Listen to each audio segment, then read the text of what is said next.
Welcome to SVG-TV News for Wednesday, March 27th, 2019. I am Rochelle Batiste with the details. As the deadline draws near for Vincentian taxpayers to file their income tax returns, the Inland Revenue Department is stepping up its effort to ensure tax compliance across the board. March 31st is the deadline set, and many Vincentians have already taken the opportunity to file their taxes to avoid late fees and other penalties. Speaking with SVG-TV News today, Comptroller of the Inland Revenue Department, Kelvin Pompey, said while the majority usually file their tax returns, there are a few who remain non-compliant. He said the department has created 2 specialized units designed to tackle the issue. And as I mentioned, the taxpayer identification unit as well as the compliance unit, the non-filers unit, are also working to help us to get to taxpayers and to effect the level of compliance that is necessary.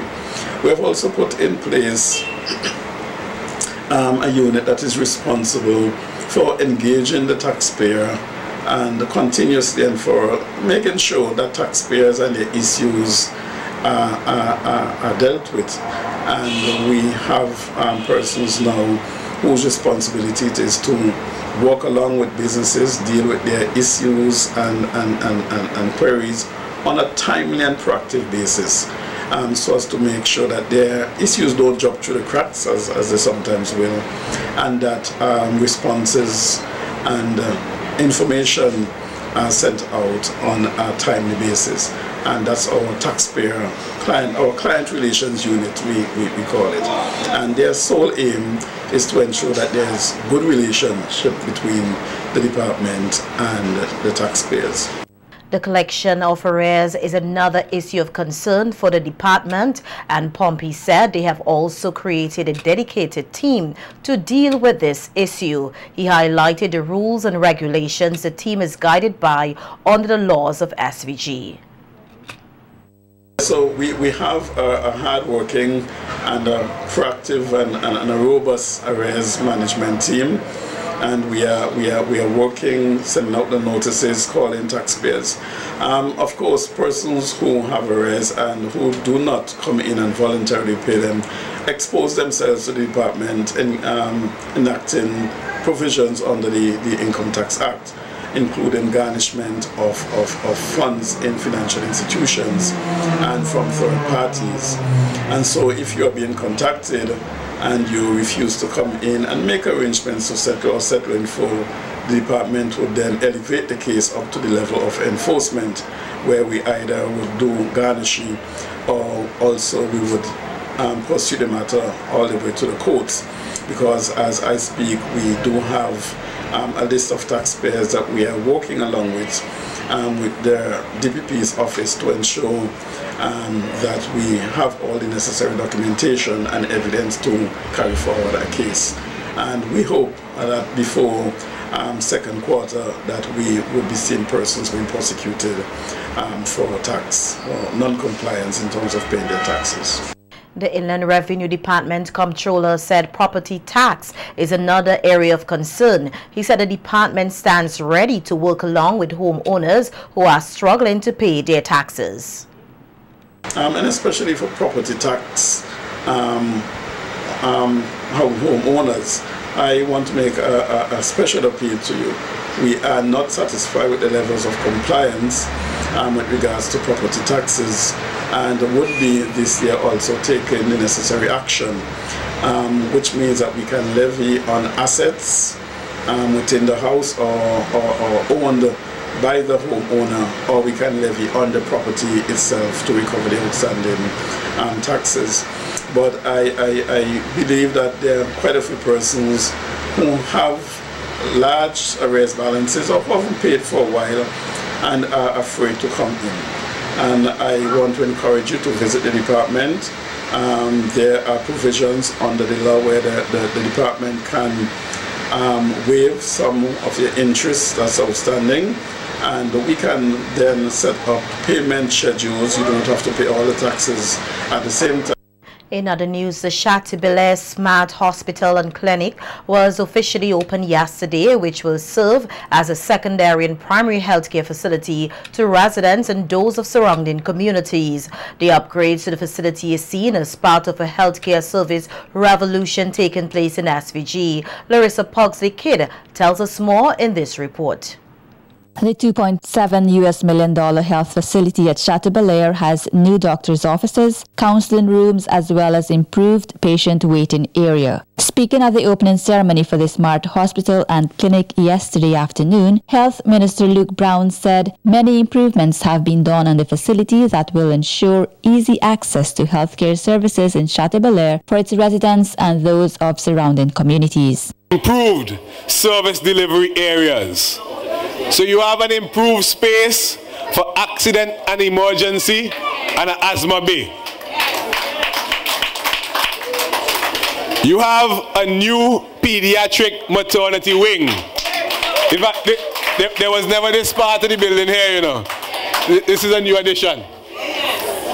We have an improved nurses station, an upgraded dentist room, an upgraded pharmacy, have upgraded wards and supporting facilities. We have an improved kitchen and laundry facilities. And one of the things I learned when I came down here for the handover was that something which is very important to the staff is the fact that we have a space for a cafeteria in the new building. The Smart Hospital, which was funded by the Pan-American Health Organization PAHO, was built to be energy efficient and resilient against environmental hazards. The water storage capacity moved from a paltry 600 gallons to today being at the level of 9,000 gallons. That is a significant jump. And in addition to having that water storage capacity, there is a rainwater harvesting system. Prime Minister Dr. Ralph Gonsalves said the many health projects that have been undertaken in SVG is part of a health revolution taking place locally as well as an energy revolution. The roof, we have solar panels. You all talk about the solar panels? It is going to save 50% of the electricity costs. 50%. And we have an energy revolution going on. You know, yesterday I opened a solar project in Union Island. Health practitioners at the hospital were asked to conserve on the energy and water resources as much as possible. Residents were also asked to assist in taking care of the facility, which can withstand extreme weather conditions. Reporting for SVGTV News, Larissa Pugsley-Kidd. The drilling process for the geothermal plant is expected to commence sometime next month, with a shipment of drilling equipment currently on its way to SVG. This was announced by Prime Minister Dr. Ralph Gonsalves at the commissioning of the solar hybrid plant in Union Island on Monday. PM Gonsalves said the geothermal resource on the eastern side of La Soufrière is one being exploited and is ready for drilling. A vessel bringing the drilling equipment from the Far East, equipment owned by a company from Iceland. They will arrive here in the week of the 2nd of April. They are bringing approximately 100 containers with the equipment. We had to do big bore drilling, not the exploratory small bore, because we know that the geothermal energy is there. The big bore will tell us the quality of that source. The Prime Minister said the drilling process is expected to be completed sometime in July this year. Talks to you is between 150 and 300 megawatts of electric power down there. You know what is our peak? Our peak consumption right now is 21 megawatts. It is increasing. more houses and offices and hotels and the like. It's increasing. We will know fully about everything by the end of the year, but by Carnival time we should have a good indication as to the quality of the resource. And if you see me playing mass on Carnival Tuesday, you know geothermal good. The geothermal project is expected to transform SVG's energy sector, reducing its dependency on imported diesel and providing a new sustainable and affordable source of energy for Vincentians. The government, which now has 49% of the shares in the plant, is hoping it will own more than 70% over time. Local Chartered accountant Kirk De Silva said that capital projects in the country are not being carried out in a timely manner.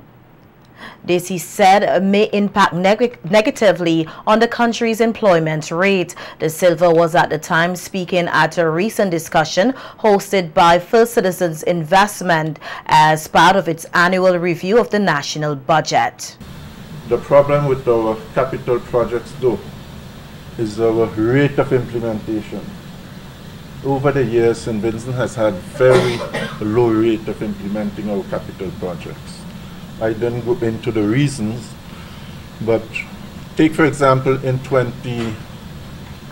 if we had to compare 2017 or look at 2018, $100 million were budgeted. Of the 217 million, 100 million was spent in 2018. Okay?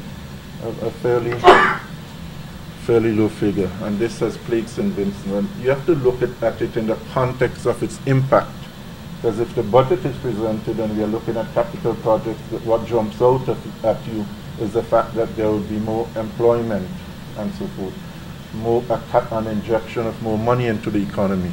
So when the implementation rate is very low, then the economy will suffer tremendously. De Silva said it is commendable that the government has acknowledged this shortfall, but the country now has to wait and see if it will be corrected. The Minister of Finance, or Minister of Finance, the government expects to improve on its implementation rate in 2019. So we need to look out and see what happens. Infectious disease specialist Dr. Josie Davey says there's no need for Vincentians to panic about the spread of meningitis in the country. Meningitis is an inflammation swelling of the protective membranes covering the brain and spinal cord. A bacterial or viral infection of the fluid surrounding the brain and spinal cord usually causes the swelling.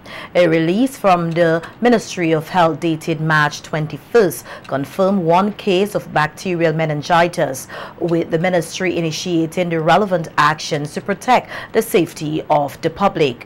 In an interview today with SVGTV News, Dr. Davey said while person-to-person transmission of the disease is rare, an infected person is still isolated as a precaution and to facilitate treatment. She explained how one can contract the disease and the 3 types of infection. Of the meninges. The meninges is the covering of the brain, to put it simply.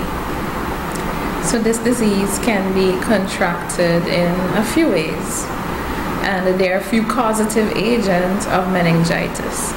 You can have a bacterial meningitis, you can have viral meningitis, you can have meningitis caused by fungus, and this is usually seen in HIV patients.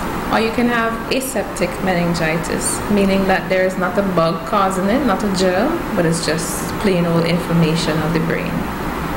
So usually it comes, most of the cases we see, it's bacterial, and it's from someone having like an upper airway infection, and for example, otitis, ear infection, infection of whether the teeth, the gum.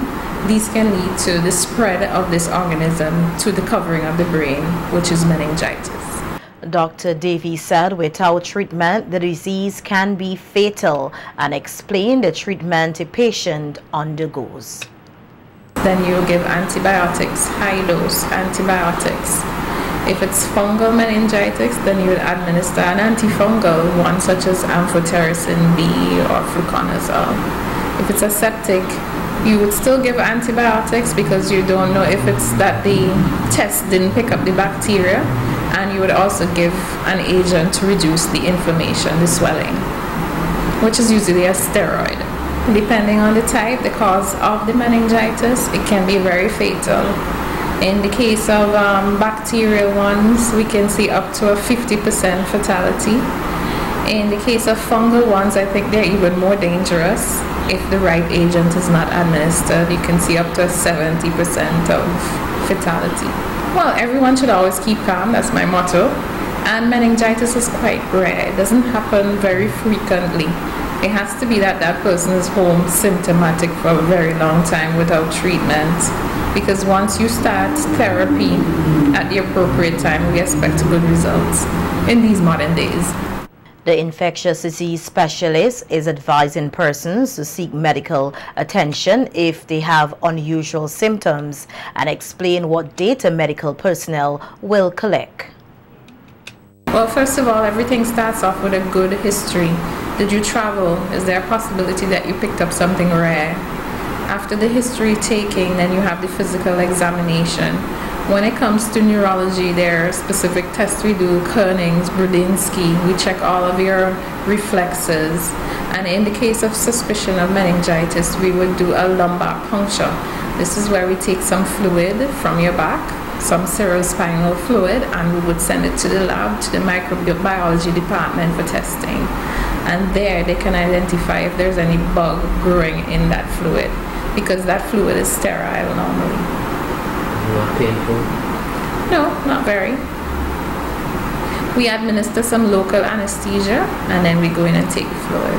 It's not very painful at all. If you're unsure if something rare is happening to you, you go to your doctor. The School for Special Needs hosted a Get Cozy activity today as part of the school's annual Literacy Week celebrations. The Get Cozy activity saw some of the students, teachers and parents dress in pajamas while cuddling their favorite items such as blankets and teddy bears while sitting in a hut listening to a Nancy story read by Drama Development Officer Martin Kwashi. Teacher and coordinator of the Literacy Week of Activities, Francis Belingi, said the week is very important to the teachers and students. On Monday we had Bake a Name. This is where our students we came together and they were supposed to knead a dough and make letters, and we decorated them and we baked them, and we had a little exhibition on our front porch so that they could see what they would have made, what they have created. And on Tuesday, we had something called Remembering Anansi. And this is where our teachers in individual classrooms, they would have been reading the stories to the children, and the children would have created some sort of craft to represent the stories that they would have read in the classrooms. And today we have Get Cozy. As you see, I'm in my little pajamas, right? So I'm getting cozy with Anansi today. Mr. Koshi, as my colleague would have said, he's going to read some stories, Anansi stories to our students. Tomorrow is our very, very big day. That is where we'll have lots of games, literacy games. We have games for every level. So each, our children, we have games that they could play. For example, we have Dress Up Anansi. This is where they're gonna put clothes onto Anansi. We have spell with Anansi. This is where they're gonna spell some words from their stories. We have the perfect score. They're gonna try to we're gonna take a letter, a foam letter, and they're gonna tell us what the letter is, and they're gonna try to toss a ball through the tiger's mouth.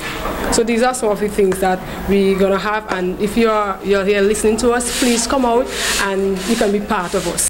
Another member of staff, Sylvia Jack, said that for the Get Cozy Day activity, they decided to introduce the children to folk tale stories rather than fairy tales. The children. Now, what we are trying to do as a staff is to introduce our culture, so to speak, back to our children. You know, once upon a time we grew up with the Anansi stories, but today they are more featuring fairy tales and so on. So it's like giving them a taste of what we grew up with as a staff. It's very nostalgic for us, but for them it's a whole new thing, getting them back to folklore. Literacy. Every year we have literacy activities, but this year we are featuring Anansi. So, important for children regardless. Children, whether they're from our school, no school, any other school, to read. It's important to read. Reading is fundamental to learning. As long as you learn to read, everything else comes easy. That's my point. So our children, even though some of them might not be reading fluently, we are introducing them, literacy is introducing them to reading regardless. So some of them will be working on letter sounds, letter recognition, and that is the basis of reading really. Some of the children who listened to the stories read to them today said they enjoyed the activity.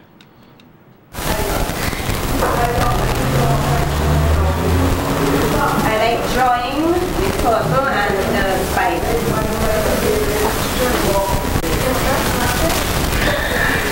And Nancy and Toto go to dinner. Everything so far. It was good. Eye of my soul is Ayansi under Togawa. Ayansi of Chick Arat. And he was good, and he of Chick. My favorite is Ayansi was sleeping, and the big fat elephant was fatting. A few of the parents who were present at today's event said they are proud of their children and their involvement in the Literacy Week of activities. Yes, And how you enjoy it? I enjoy it very good, and I like the appreciation of the children's them and so forth. So I would like to enjoy many more of them and the things them that they have to do to become again. So very thanks. Yes, I am. I used to help out doing some of the arts, so I'm very happy about it. It help them to learn, bring out the motivation what they have inside of them, help them to be creative, so we can see what they have in store. They're just like the ordinary children out there. So we are very thankful for it. Tomorrow, the students and teachers at the School for Special Needs will be involved in a Bag of Tricks Fun and Games Day. For this activity, the students will be engaged in a series of word, picture, and sentences game.